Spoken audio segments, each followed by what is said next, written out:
Springtrap es uno de los personajes más populares de la franquicia de Five Nights at Freddy's, además de que es el villano por excelencia.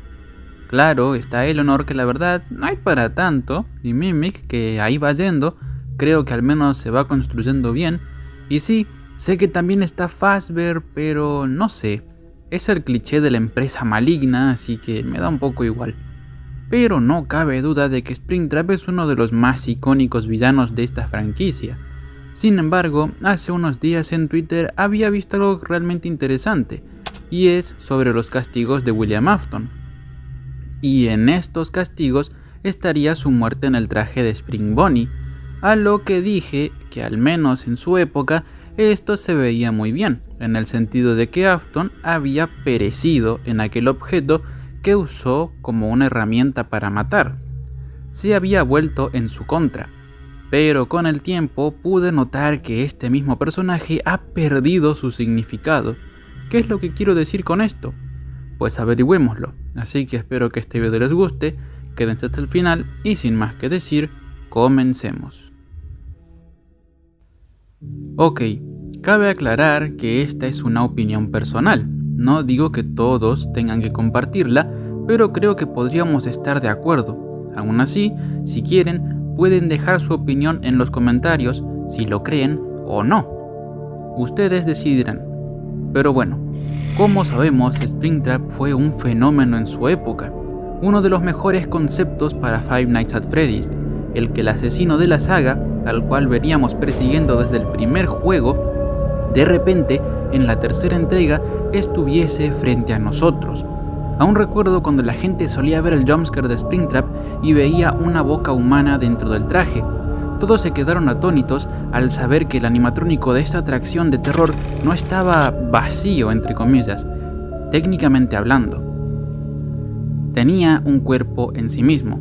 Imaginen mi sorpresa siendo un niño de 11 años al saber que la criatura que divagaba por la atracción era realmente aquel asesino que quisimos averiguar dónde estaba, dónde estará. ¿Qué habrá pasado con el hombre morado? Y lo teníamos en nuestras narices. Ojo, hay algunos que ya se lo veían venir por el tráiler, pero la verdad es que yo descubrí que FNAF tenía trailers allá por el 2016, así que para mí fue toda una sorpresa. Ahora, me imagino que todos tuvimos un pensamiento similar a cuando empezamos a conocer un poco más a detalle a Springtrap, que aquel asesino despiadado finalmente había obtenido su merecido.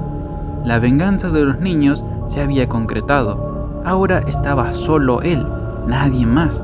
Las almas de sus víctimas se habían esfumado y lo habían castigado, dándole el mismo destino que él les había dado a ellos, casi como un castigo divino o un karma quizás.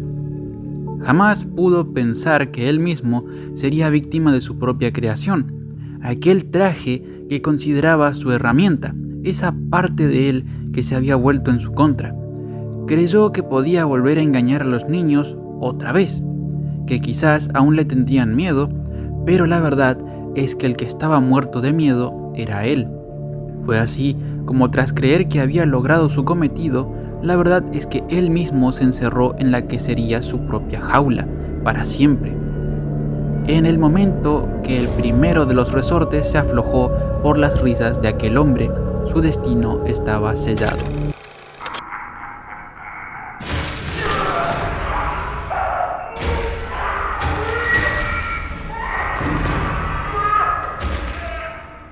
Al morir, las almas de sus víctimas ya habían cumplido con su cometido y podrían ascender y descansar. Pero él se quedaría acá abajo, sufriendo, padeciendo, experimentando no solo en alma, sino en carne propia el dolor y la agonía de vivir para siempre en uno de esos trajes, estando confinado en su propia prisión, en su trampa de resortes, como una rata la cual es víctima de una trampilla. Ese fue el destino que él eligió al hacer esa acción.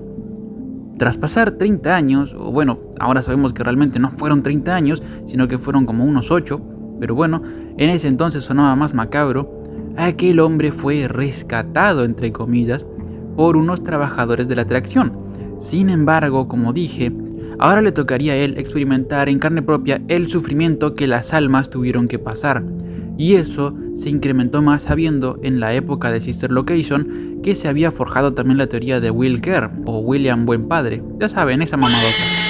Lo que en teoría le dio más peso emocional al personaje.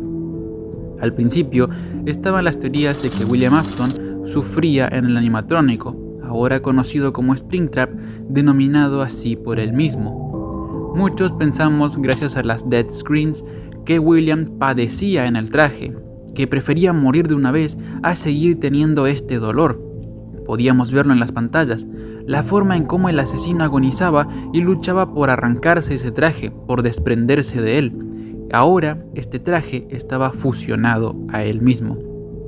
Por lo que nos quedaría por asumir al final de FNAF 3 que este sería su castigo, quedarse solo para siempre vagando por el mundo, sintiendo el dolor de su cuerpo siendo perforado por los pistones y resortes del traje una y otra vez, teniendo el resto de su existencia en dolor absoluto, al menos hasta que Dios decida finalmente ponerle fin a su sufrimiento y que éste pueda descansar.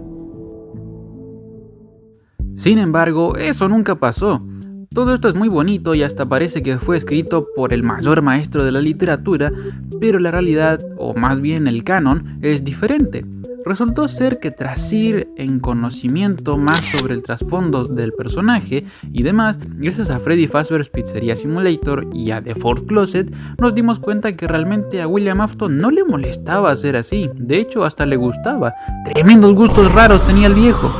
Resulta que para William esto es lo mejor que le pudo haber pasado en la vida, era una bendición. Sí, puede que sintiese dolor y demás, pero al final y al cabo había logrado obtener lo que siempre quería, un bufeo tremendo, tenía fuerza sobrehumana, velocidad y resistencia, además de poseer ahora la vida eterna, entre comillas. Muy listo, no se puede morir estando muerto. Bueno, más o menos. El punto con esto es que resulta que todo ese mambo mental que nos armamos todos no era más que una gran bomba de humo, armada por nosotros mismos. A William realmente le gustaba hacer Springtrap, se sentía renacido, como un ser superior, como algo más que un simple humano ordinario. Creo que él y Homelander se llevarían bastante bien.